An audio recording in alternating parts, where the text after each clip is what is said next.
چلے گئے وہاں سے. اب پیچھے بیوی بھوکی، بچہ بھوکا، بھوک سے نڈال، کچھ بھی نہیں. بچے نے رونا شروع کر دیا اور ایڑیاں رگڑنی شروع کر دی. ایسے بچہ جب روتا ہے تو ایڑیاں رگڑتا ہے. اب حضرت ہاجرہ کبھی صفا پہ کبھی مروہ پہ، اور بچے کو وہاں بیت اللہ کے پاس ڈالا ہوا ہے، پریشان. اچانک جبریل امین آئے، فرشتہ آیا اور فرشتے نے کہا کہ آپ آؤ، اللہ کی مدد آ گئی.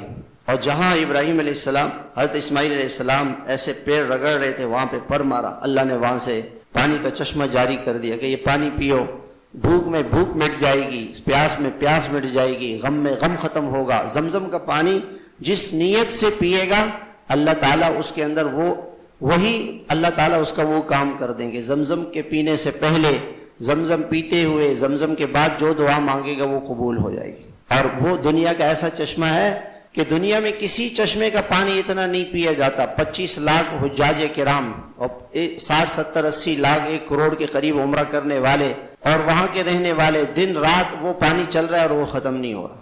اور اس پانی کے اندر ایسی طاقت اور تاثیر ہے، دنیا کے کسی پانی میں ایسی طاقت نہیں ہے. اور اس کا 1-2 قطرے، 1 چمچہ اگر کسی کولر میں ڈال دیا جائے تو سارے کولر میں وہ اثر پیدا ہو جائے گا جو اس پانی میں. اللہ نے ایسا پانی رکھا. ایک ساتھی نے مجھے کہا کہ میری صحت بالکل ٹھیک ہے. میں نے کہا کیوں؟ کہ میں اپنے زمزم کے پانی میں 1 چمچہ جو ہے میں زمزم لے آتا ہوں، پورا کین وہاں سے منگواتا ہوں، اور 1 چمچہ اپنے کولر میں ڈال دیتا ہوں. 2-3 دن وہ چلتا ہے، پھر دوسرا چمچہ ڈالتا ہوں تو میری صحت ٹھیک رہتی ہے. میں زمزم کا پانی ہمیشہ پی رہا ہوں. اللہ نے ایسی برکت رکھی ہے اس پانی میں، ایسا پانی اللہ نے دیا.